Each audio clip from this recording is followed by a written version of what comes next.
E aí galera, a Laca hoje vai contar para vocês o que vai acontecer nos concursos da Defensoria Pública com a reforma administrativa.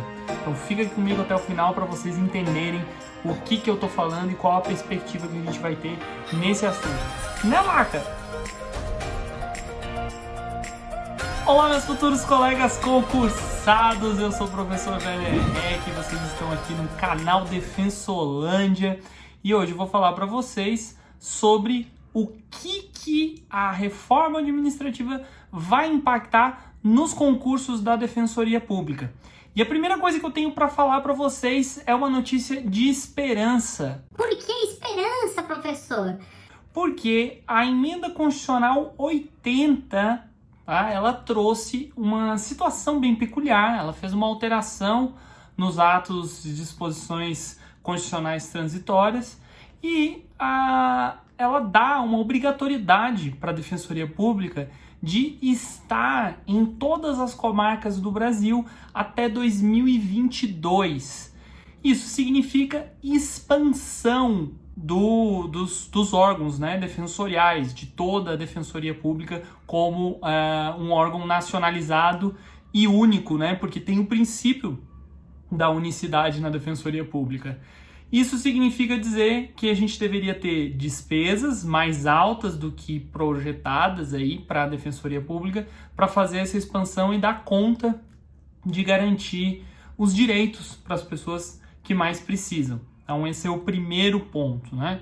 Isso também impactaria na Lei Complementar 173, que trouxe as restrições orçamentárias de concursos públicos para a questão de nomeação somente de cargos vagos por vacância, ou seja, cargos que já estiveram ocupados em algum momento desde a sua existência, desde que aquele cargo existe.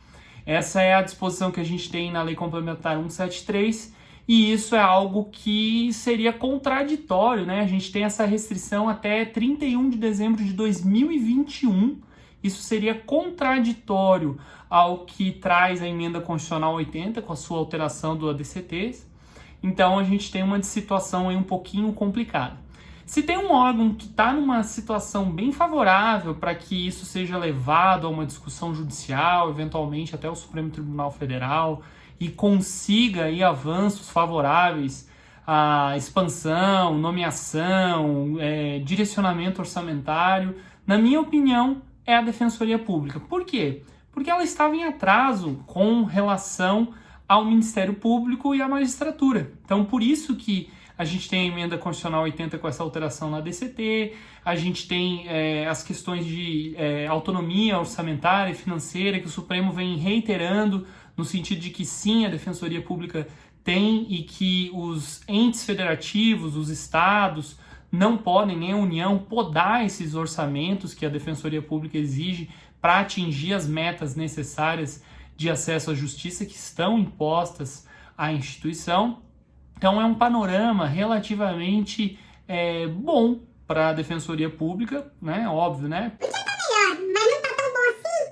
Mas dentro dessa situação já bem trágica que a gente está vivendo, com crise do corona, e óbvio que isso vai ter impacto nas contas públicas, com vários órgãos aí sendo, na verdade, carreiras, né? Tendo um ataque direto aos seus direitos aí, que são prerrogativas necessárias para o exercício da atividade estatal, a gente vai ter aí a Defensoria Pública como uma instituição que vocês deveriam dar uma olhada, uma repensada.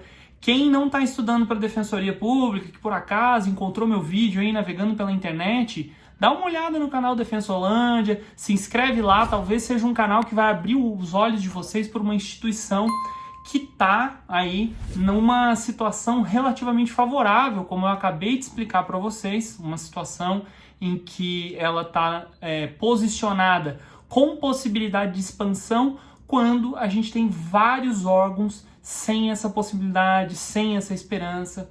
Além disso, eu já até falei num vídeo anterior, eu vou deixar no card aqui para vocês esse vídeo onde eu falo sobre as questões de estabilidade, os impactos da reforma administrativa na Defensoria Pública, por conta exatamente desse ponto, dessa reforma administrativa. Então, dei uma olhada também para vocês entenderem sobre o que eu estou falando aqui, porque eu tenho certeza que a Defensoria Pública vai chamar a atenção de vocês que ainda não estão estudando.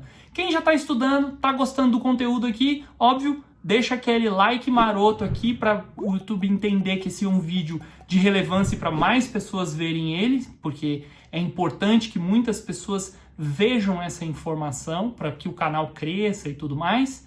Então, vocês já podem deixar o joinha de vocês e, óbvio, se vocês têm alguém que vocês querem debater sobre esse assunto, compartilhe com esses amigos aí para vocês debaterem, que eu vou até gostar de ver os comentários de vocês sobre esse assunto. E no final das contas eu vou deixar a pergunta do dia também.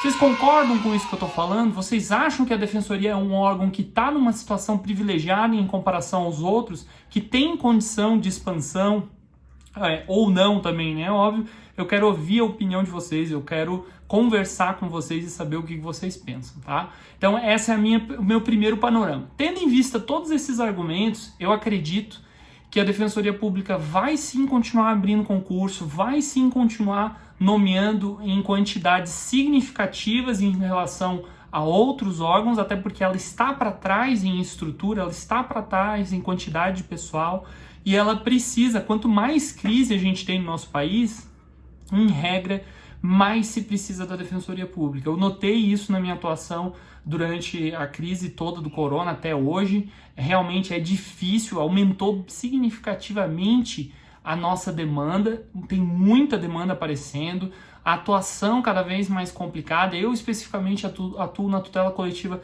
da execução penal no momento e realmente a demanda aumentou. E isso é óbvio resultado dessa crise, desse momento de penúria que a gente passa, e a Defensoria Pública, quanto mais a gente tem uma situação complicada no nosso país, com certeza ela mais vai precisar aparecer, mais ela vai precisar de pessoal para dar conta de ser essa meta-garantia, né? De ser a instituição que é o direito de ter direitos das pessoas, não é mesmo? Então, pessoal, com isso eu me despeço. Eu tenho certeza que vocês vão gostar de algum vídeo que está aparecendo aqui embaixo. Então, clica aí, assista o próximo vídeo e a gente se vê na próxima. E bora assombrar o examinador!